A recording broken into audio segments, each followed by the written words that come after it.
ಮೊದಲಿಗೆ ಎನ್ನ ಆರಾಧ್ಯ ದೈವ, ಎನ್ನ ದೀಕ್ಷಾ ಗುರುಗಳಾಗಿರುವಂಥ ಅವಧೂತ ಸದ್ಗುರು ರಂಗಲಿಂಗೇಶ್ವರರ ಕರ್ತೃಗತಿಗೆ ನಾನು ಅನಂತ ಕೋಟಿ ಕೋಟಿ ದೀರ್ಘಂಡ ಪ್ರಣಾಮಗಳನ್ನು ಸಲ್ಲಿಸುತ್ತಾ, ಪ್ರತಿ ವರ್ಷದಂತೆ ಈ ವರ್ಷವೂ ಕೂಡ 16ನೇ ವರ್ಷದ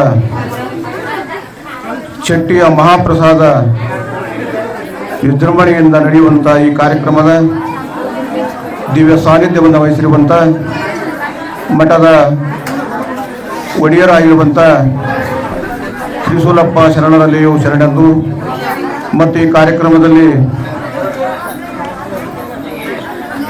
ವೈದ್ಯಕೀಯ ಆಯುರ್ವೇದಿಕ ಪಾರಂಪರ್ಯ ವೈದ್ಯರು ಆಗಿರುವಂಥ ಉತ್ತಪ್ಪ ಶರಣರಲ್ಲಿಯೂ ಶರಣೆಂದು, ದೇವೇಂದ್ರಪ್ಪ ಪೂಜಾರಲ್ಲಿಯೂ ಶರಣೆಂದು ಮತ್ತು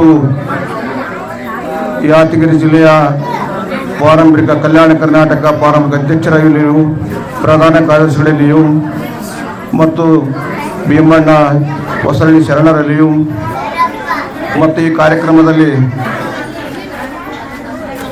ಅತ್ಯಂತ ಸುಂದರವಾಗಿ ಕಾರ್ಯಕ್ರಮ ನಿರೂಪಣೆಯಾಗಿರುವಂಥ ನಿರೂಪಕರಿಗೂ, ಸ್ವಾಗತವನ್ನು ನೀಡಿರುವಂಥ ರಶ್ಮಿಯವರಿಗೂ ಮತ್ತು ಈ ಕಾರ್ಯಕ್ರಮದಲ್ಲಿ ಭಾಗವಹಿಸಿರುವಂಥ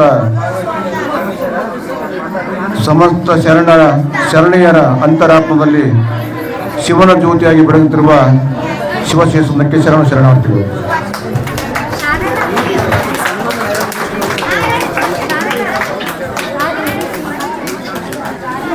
ಚಟ್ಟಿ ಅಂತಕ್ಕಂಥ ಕಾರ್ಯಕ್ರಮ ನಿಜವಾಗಲೂ ನಾವು ಕೆಲವು ಕಡೆಗಳ ಮಾತ್ರ ನಾವು ಕಾಣ್ತಿದ್ದೀವಿ. ಜೇವರ್ಗಿ ತಾಲೂಕಿನಲ್ಲಿ, ದೇವದುರ್ಗ ತಾಲೂಕುಗಳಲ್ಲಿ, ಕೆಲವು ಸುರ್ಪುರ ತಾಲೂಕುಗಳಲ್ಲಿ ಸಾಕಷ್ಟು ಕಾಣ್ತಿದ್ದೀವಿ ನಾವು. ಶಾಪುರ ತಾಲೂಕಿನಲ್ಲಿ ಬಹಳಷ್ಟು ವಿರಳ ಇದು, ಕಡಿಮೆ. ಸದ್ಗುರು ರಂಗಲಿಂಗೇಶ್ವರರು ತಮಗೆ ತಿಳಿದ ಹಾಗೆ ಅದ್ವೈತ ಶರಣರು, ಅಪಾರ ಜ್ಞಾನವುಳ್ಳವರು, ಅದ್ಭುತವಾಗಿರುವಂಥ ಪಂಡಿತರು. ರಂಗಲಿಂಗೇಶ್ವರರು 1939ರಲ್ಲಿ ತಾಯಿ ತಿಪ್ಪಮ್ಮ, ತಂದೆ ಲಕ್ಷ್ಮಣ ಎಂಬುವರ ಉದರದಲ್ಲಿ ಜನಿಸಿ ಮುಡುಬೂಳು ಎನ್ನುವಂಥ ಗ್ರಾಮದಲ್ಲಿ ಜನಿಸಿ ಬೆಳೆಯುವ ಸಿರಿ ಮಡಿಕೆಯಲ್ಲಿ ಅನ್ನುವಂತೆ ಅಪಾರ ಜ್ಞಾನವನ್ನು, ಪಾಂಡಿತ್ಯವನ್ನು ಪಡೆದಂಥ ಮಹಾ ದೈವ ಶಕ್ತಿಯಾಗಿದ್ದರು. ಅಂತ ಅವರ ಉದರದಲ್ಲಿ ಜನಿಸ್ತಕ್ಕಂಥ ಇವತ್ತು ತ್ರಿಶೂಲಪ್ಪ ಶರಣರು ಕೂಡ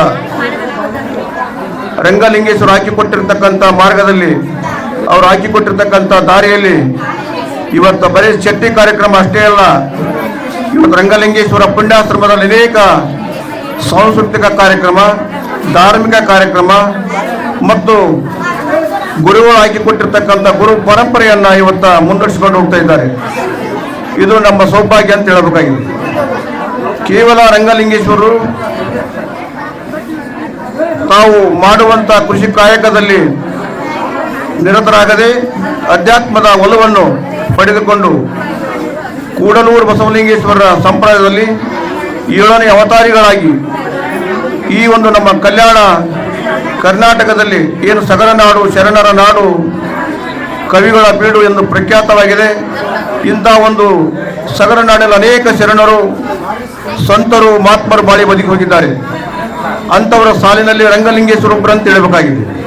ಇವತ್ತು ಸಾಮಾನ್ಯ ಜನಾಂಗದಲ್ಲಿ, ಸಾಮಾನ್ಯ ಮನೆತನದಲ್ಲಿ ಹುಟ್ಟಿ ಬೆಳೆದರೂ ಕೂಡ ಅಪಾರ ಜ್ಞಾನವನ್ನು ಪಡೆದು ಗುರುವಿನಿಂದ ದಿವ್ಯ ಶಕ್ತಿಯನ್ನು ಪಡೆದುಕೊಂಡು ಮಹಾಜ್ಞಾನಿಯಾಗಿ ಇವತ್ತು ಹೊರಗೆ ಬಂದಿರತಕ್ಕಂಥವ್ರು ಯಾರಾಗಿದ್ದರೆ ರಂಗಲಿಂಗೇಶ್ವರ ಅಂತ ಹೇಳಬೇಕಾಗಿದೆ.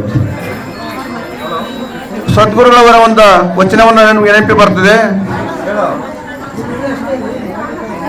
ಒತ್ತು ಮಾರುವ ವಸ್ತುನ ಕಂಡೆ, ಒತ್ತು ಮಾರುವ ವಸ್ತುನ ಕಂಡೆ, ಇಟ್ಟು ಮಾರುವ ವಸ್ತುನೂ ನಾ ಕಂಡೆ, ಮುಚ್ಚಿಟ್ಟು ಮಾರುವ ವಸ್ತು ಕಾಣುವುದು ಬಲುಕರ ಕಷ್ಟವಯ್ಯ ಕೂಡಲೂರು ಬಸವಲಿಂಗೇಶ. ಎಂಥ ಮಾತಿದ್ದು, ರಂಗಲಿಂಗೇಶ್ವರ ಹೇಳ್ತಕ್ಕಂಥ ಮಾತಿದ್ದು. ಏನು ಹೇಳ್ತಾರೆ? ಒತ್ತು ಮಾರುವ ವಸ್ತುನ ಕಂಡೆ, ಇಟ್ಟು ಮಾರುವ ವಸ್ತುನೂ ನಾ ಕಂಡೆ, ಮುಚ್ಚಿಟ್ಟು ಮಾರುವ ವಸ್ತು ಕಾಣುವುದು ಬಲು ಕರಕಷ್ಟವಯ್ಯ ಕೂಡಲೂರು ಬಸವಲಿಂಗ ಅಂತೇಳಿ. ಸಾಮಾನ್ಯವಾಗಿರ್ತಕ್ಕಂಥದ್ದಲ್ಲ ಇದು, ತ್ರಿಪದಿಲಿರ್ತಕ್ಕಂಥ ವಚನ. ಏನು ಒತ್ತು ಮಾಡ್ತಕ್ಕಂಥ ವಸ್ತು ಇವತ್ತು ನಾವು ನೋಡ್ತಾ ಇದ್ದೇವೆ. ಕಾಯಿಪಲ್ಯ ಅಂತಕ್ಕಂಥ ವಸ್ತು ಇವತ್ತು ಬೆಳಗಿನ ಜಾವದಲ್ಲಿ ನಾವು ಮನೆ ಮುಂದೆ ಎದ್ದೇಳಿದ್ರು ನಮ್ಮ ಮನೆ ಮುಂದೆ ಬಂದಿರ್ತದೆ. ನಾವು ಹೋಗ್ಬೇಕಾಗಿಲ್ಲ, ಅಲ್ಲಿಗೆ ತಾನೇ ಬರ್ತದ. ಆ ವಸ್ತುನ ನಾವು ನೋಡಿದ್ದೀವಿ. ಇಟ್ಟು ಮಾರುವಂಥ ವಸ್ತು ಬೇರೆ ಅದ, ನಾವು ಅಲ್ಲಿಗೆ ಹೋಗ್ಬೇಕಾಗ್ಯದ, ಅದು ನಮ್ಮಲ್ಲಿಗೆ ಬರೋದಿಲ್ಲ. ಅದು ಯಾವುದು ವಸ್ತು? ಬಂಗಾರ ಬೆಳ್ಳಿ ಇಟ್ಟು ಮಾರುವಂಥ ವಸ್ತು, ಅದನ್ನು ನಾವು ಕಂಡಿವಿ ಅಂತ ಹೇಳ್ತಾರೆ. ರಂಗಲ್ಲಿಗೆ ಅದನ್ನು ನಾವು ಕಂಡಿವಿ ಅಂತಾರೆ. ಇಟ್ಟು ಮಾರುವಂಥ ವಸ್ತು ಬಂಗಾರ ಬೆಳ್ಳಿ ಇದ್ದಲ್ಲಿಗೆ ಬರೋದಿಲ್ಲ, ನಾವೇ ಅಲ್ಲಿಗೆ ಹೋಗ್ಬೇಕಾಗ್ತದೆ. ಇನ್ನು ಮುಚ್ಚಿಟ್ಟು ಮಾರುವಂಥ ವಸ್ತು ಕಾಣುವುದು ಬಲುಕರ ಕಷ್ಟವೇ ಅಂತ. ಎಂಥ ವಸ್ತು ಅದು? ಮುಚ್ಚಿಟ್ಟು ಮಾರುವಂಥ ವಸ್ತು ಯಾವುದಂದ್ರೆ ಅಧ್ಯಾತ್ಮ. ಕೂಡಲೂರು ಬಸವಲಿಂಗೇಶ್ವರ ಮುಚ್ಚಿಟ್ಟು ಮಾರುವಂಥ ವಸ್ತು ಯಾರಿಗೆ ಕಂಡಿಲ್ಲ. ಅದು ಇವತ್ತೇನು ಗುರುಕರಣಿಯನ್ನ ಪಡಿಬೇಕಾದ್ರೆ ಪೂರ್ವದಿಂದ ಪುಣ್ಯ ಇರಬೇಕದನ್ನ. ಇವತ್ತು ಮುಚ್ಚಿಟ್ಟು ಮಾರುವಂಥ ವಸ್ತು ಯಾವುದು ಅಂತ ಕೇಳಿದ್ರೆ ಅದನ್ನೇ ಹೇಳ್ತಾರಲ್ಲ. ಗುರುಕರಣಿ ಇರ್ತಕ್ಕಂಥ ವಸ್ತು ಇವತ್ತು ಕೂಡಲೂರು ಬಸವಲಿಂಗೇಶ್ವರ ಮುಚ್ಚಿಟ್ಟಿರ್ತಕ್ಕಂಥ ವಸ್ತು, ಅದು ಕಾಣಬೇಕಾದ್ರೆ ಬಲುಕರ ಕಷ್ಟ ಅಂತ ಹೇಳ್ತಾರೆ. ಇಂಥ ಒಂದು ಮಹಾತ್ಮರ ಸನ್ನದಿಯಲ್ಲಿ ನಾವೇನು ಇವತ್ತು ಬಂದಿದ್ದೀವಿ, ನಿಜವಾಗಲೂ ಪುಣ್ಯಾತ್ಮರು. ಈ ಕಾರ್ಯಕ್ರಮ ನಿರಂತರವಾಗಿ ಇವತ್ತು ತ್ರಿಶೂಲ ಶರಣರು ಕೇವಲ ಮೊನ್ನೆ ತಾನೇ ರಂಗಲಿಂಗೇಶ್ವರ 16ನೇ ವರ್ಷದ ಪುಣ್ಯಸ್ಮರಣೆ ಕೂಡ ಅದ್ಭುತವಾಗಿರ್ತಂಥ ಕಾರ್ಯಕ್ರಮ ಇತ್ತು. ಅಂದಿನ ಕಾರ್ಯಕ್ರಮದಲ್ಲಿ ಕೂಡ ನಾನು ಬಂದಿದ್ದೆ. ಇದು ಕೇವಲ ಕಾರ್ಯಕ್ರಮ ಒಬ್ಬರಿಂದ ಮಾಡೋದಲ್ಲ, ಇಲ್ಲಿ ಎಲ್ಲ ಭಕ್ತರು ಮತ್ತು ಶಿಷ್ಯರು ಮಾಡುವಂಥ ಕಾರ್ಯಕ್ರಮ. ಈ ಎಲ್ಲ ಕಾರ್ಯಕ್ರಮ ಮಾಡಬೇಕಾದ್ರೆ ಶಕ್ತಿ ಅಂತದೆ ಅಂತಕ್ಕಂಥದ್ದನ್ನು ನಾವು ಅರ್ಥ ಮಾಡ್ಕೋಬೇಕು. ಈ ಮಠದಲ್ಲಿ ಒಂದು ಶಕ್ತಿ ಇದ್ದಾಗ ಮಾತ್ರ ಒಂದು ಭಕ್ತಿ ಇರ್ತದೆ. ಇಲ್ಲಿ ಭಕ್ತರು ಬರಬೇಕಂದ್ರೆ ಸುಮ್ಮನೆ ಬರೋಕ್ಕಾಗಲಿಲ್ಲ. ಅದ್ಭುತವಾಗಿರುವಂತಹ ಮಠದಲ್ಲಿ ಶಕ್ತಿಯನ್ನ ನಾವು ನೋಡಿದಾಗ, ಶಕ್ತಿಯನ್ನು ನಾವು ಪಡ್ಕೊಂಡಾಗ ಭಕ್ತಿಯಲ್ಲಿ ತಾನಾಗೆ ಬರ್ತದೆ. ಅಂತ ಭಕ್ತಿಯ ಇರುವಂತ ಭಕ್ತರು ಇವತ್ತ ಅದ್ಭುತವಾಗಿರುವಂತಹ ಕಾರ್ಯಕ್ರಮ. ನಿನ್ನೆ ಬೆಳಗ್ಗೆ ತಾನೇ ಮಾತನಾಡಿ ಹೇಳಿದೆ ನನ್ನ ತ್ರಿಶೂಲ ಜನರು ಕೇವಲ 25 kg ಸಜ್ಜೆಯಿಂದ ಹಿಡಿದುಕೊಂಡು ಚಟ್ಟಿ ಮಹಾಪ್ರಸಾದವನ್ನು ನಾವು ಪ್ರಾರಂಭ ಮಾಡಿ ಅಣ್ಣವರು ಇವತ್ತ 11 ಕ್ವಿಂಟಲ್ವರೆಗೆ ಪ್ರಸಾದದ ವ್ಯವಸ್ಥೆ 4 ಕ್ವಿಂಟಲ್ ಭಾಜವನ್ನು ಮಾಡಿ ಒಂದು ಆಶ್ಚರ್ಯದ ಸಂಗತಿ. ಇದು ಸಣ್ಣ ಶಕ್ತಿ ಅಲ್ಲ, ಇದು ಯಾರ ಶಕ್ತಿ? ಇದು ಗುರುವಿನ ಶಕ್ತಿ. ಇದು ಗುರು ಓಂ ನಗರದಿಕ ಅಂತ ಹೇಳ್ತಾರೆ. ಗುರುವಿನಿಗಿಂತ ದೊಡ್ಡ ಯಾವುದು ವಸ್ತಿಲ್ಲ. ಇವತ್ತು ಸಾಮಾನ್ಯವಾಗಿರ್ತಕ್ಕಂಥ ರಂಗಲಿಂಗೇಶ್ವರು ಜಂಗಮರ ಜಗರ ಮೇಲೆ ಕುಳಿತುಕೊಂಡು ಇವತ್ತು ಪೂಜೆಯನ್ನು ಮಾಡತಕ್ಕಂಥ ಶಕ್ತಿ ಸದ್ಗುರುನಾಥನಿಗೆ ಸಲ್ಲಬೇಕಾಗಿದೆ.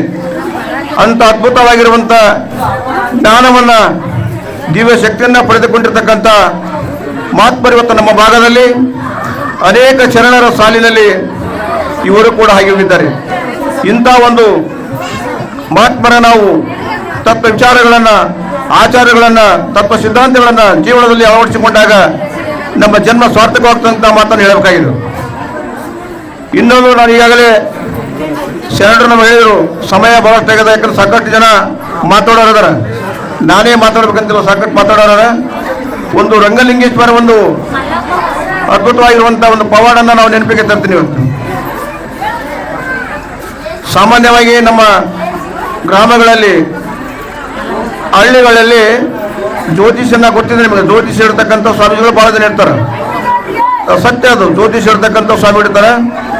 ಅಂತ ಒಂದು ಜ್ಯೋತಿಷವನ್ನ ಕೇಳುವಂತ ಒಬ್ಬ ಭಕ್ತರು ಹೋಗಿದ್ರಂತ. ಕೂಡ್ರಿ ತಾಯಂದ್ರೆ, ಕೂಡ್ರಿ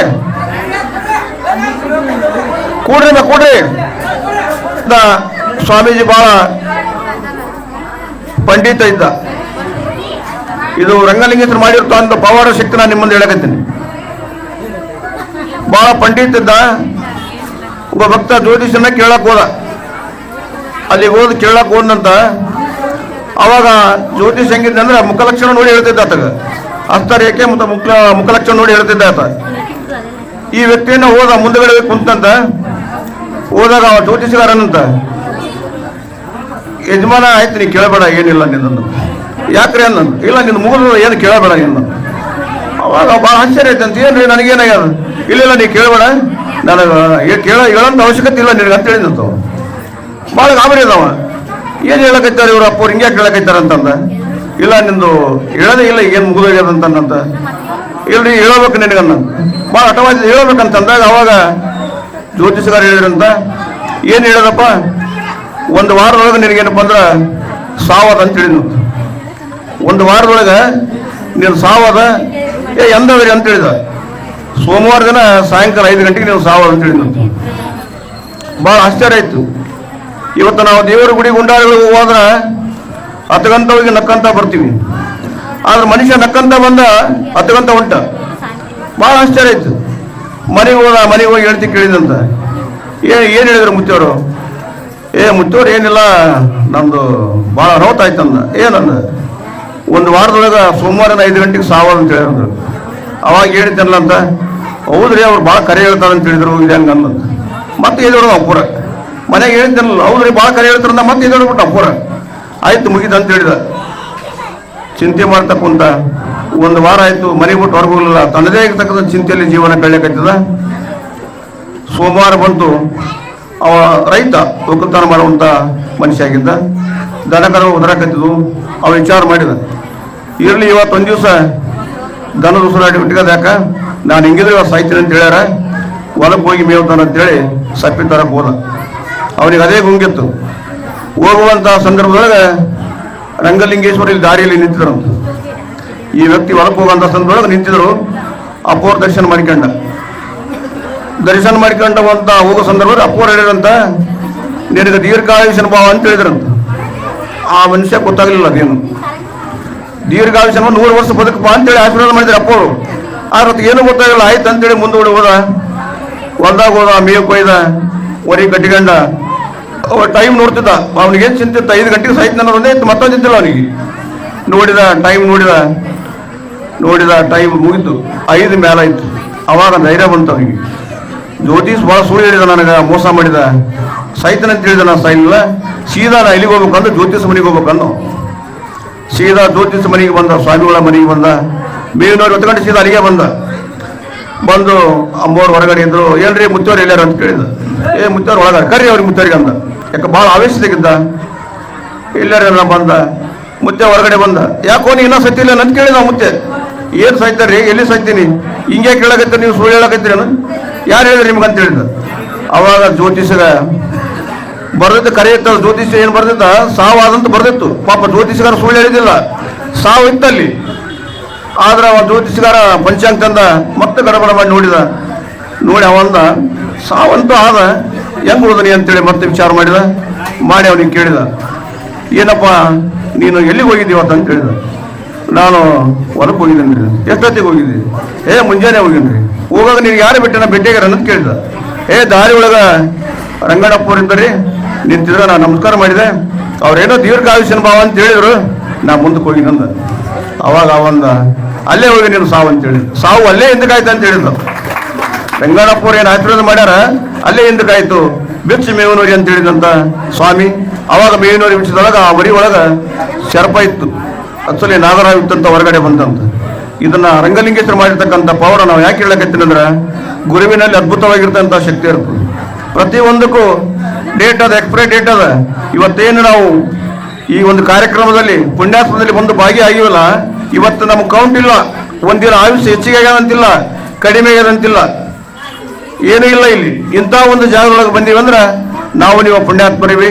ಅದಕ್ಕೆ ಈ ಒಂದು ಕಾರ್ಯಕ್ರಮ ಇಲ್ಲಿ ಈ ಒಂದು ಸ್ಥಾನದಲ್ಲಿ ರಂಗಲಿಂಗೇಶ್ವರಂದ ಶಕ್ತಿಯಿಂದ, ಮಾರುತೇಶ್ವರಂದ ದಿವ್ಯ ಜ್ಞಾನದಿಂದ ಅದ್ಭುತವಾಗಿ ಕಾರ್ಯಕ್ರಮ ನಡೀತಾ ಇದೆ. ಇಂಥ ಒಂದು ಕಾರ್ಯಕ್ರಮದಲ್ಲಿ ನನ್ನನ್ನು ಕರೆಸಿ ನನಗೆ 1-2 ಮಾತನಾಡಲು ಅವಕಾಶ ಮಾಡಿಕೊಟ್ಟಿರ್ತಕ್ಕಂಥ ಈ ಒಂದು ಕಮಿಟಿಯವರಿಗೂ ಮತ್ತು ಪೂಜ್ಯ ತ್ರಿಶೂಲಪ್ಪ ಶರಣರಲ್ಲಿ ಕೂಡ ನಾನು ಮತ್ತೊಮ್ಮೆ ವೇದಿಕೆ ಮೇಲಿರ್ತಕ್ಕಂಥ ಸರ್ವರಿಗೂ ನಾನು ಅಭಿನಂದನೆಗಳನ್ನು ಸಲ್ಲಿಸಿ ನನ್ನ 2 ಮಾತುಗಳನ್ನು ಮುಗಿಸ್ತೇನೆ. ಜೈ ಹಿಂದ್, ಜೈ.